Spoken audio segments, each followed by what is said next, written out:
মা বোনদেরকে বলছে যে আপনারা আলেমের সন্তান পেটে নিবেন না।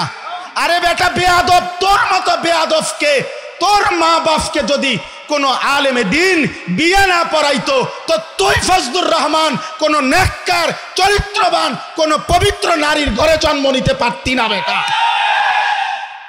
কিশোরগঞ্জের ওই চূড়ান্ত বেয়াদব ফজলুর রহমানকে স্পষ্ট করে বললাম, তোর মতো বেয়াদব গত 100 বছরে বাংলাদেশে জন্মায় নাই।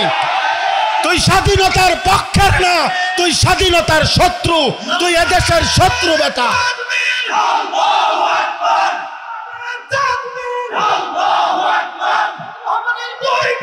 জুতা মারো তালে তালে।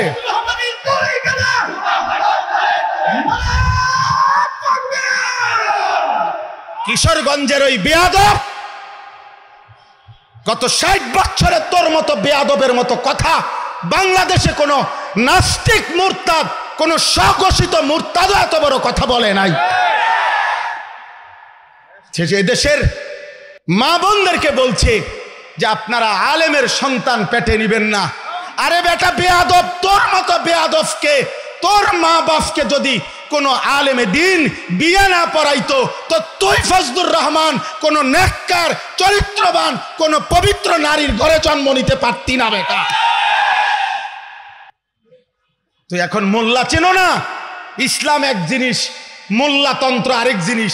ইসলাম তোর আব্বার, ইসলাম তোর বাবার নাকি বেটা? হ্যাঁ, ইসলাম তুমি আনছো নাকি? এজন্য এটা স্পষ্ট, এই বেয়াদব চূড়ান্ত বেয়াদব বাংলাদেশের জমিনে ইনশাআল্লাহ এমন নিকৃষ্ট বেয়াদবের বিচার হবেই হবে ইনশাআল্লাহ, কোনো সন্দেহ নেই ইনশাআল্লাহ।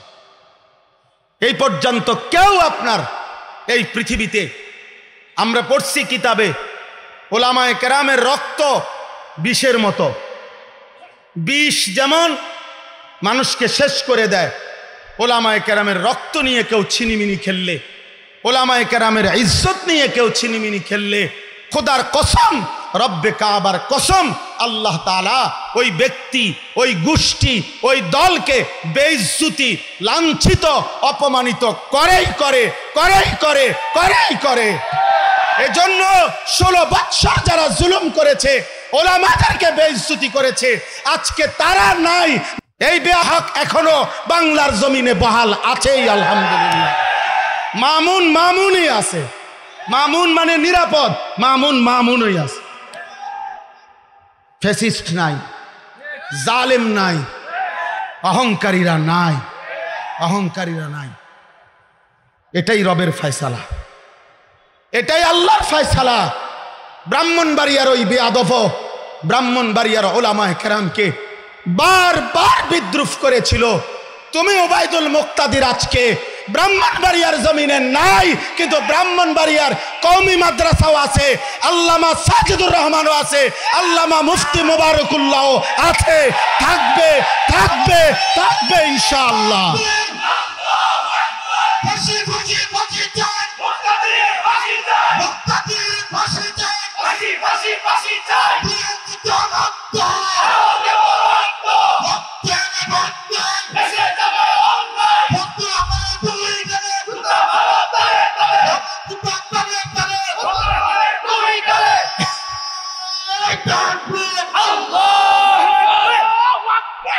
এটা ভুলে গেলে চলবে না ইনশাআল্লাহ, ইনশাআল্লাহ বলেন ইনশাআল্লাহ।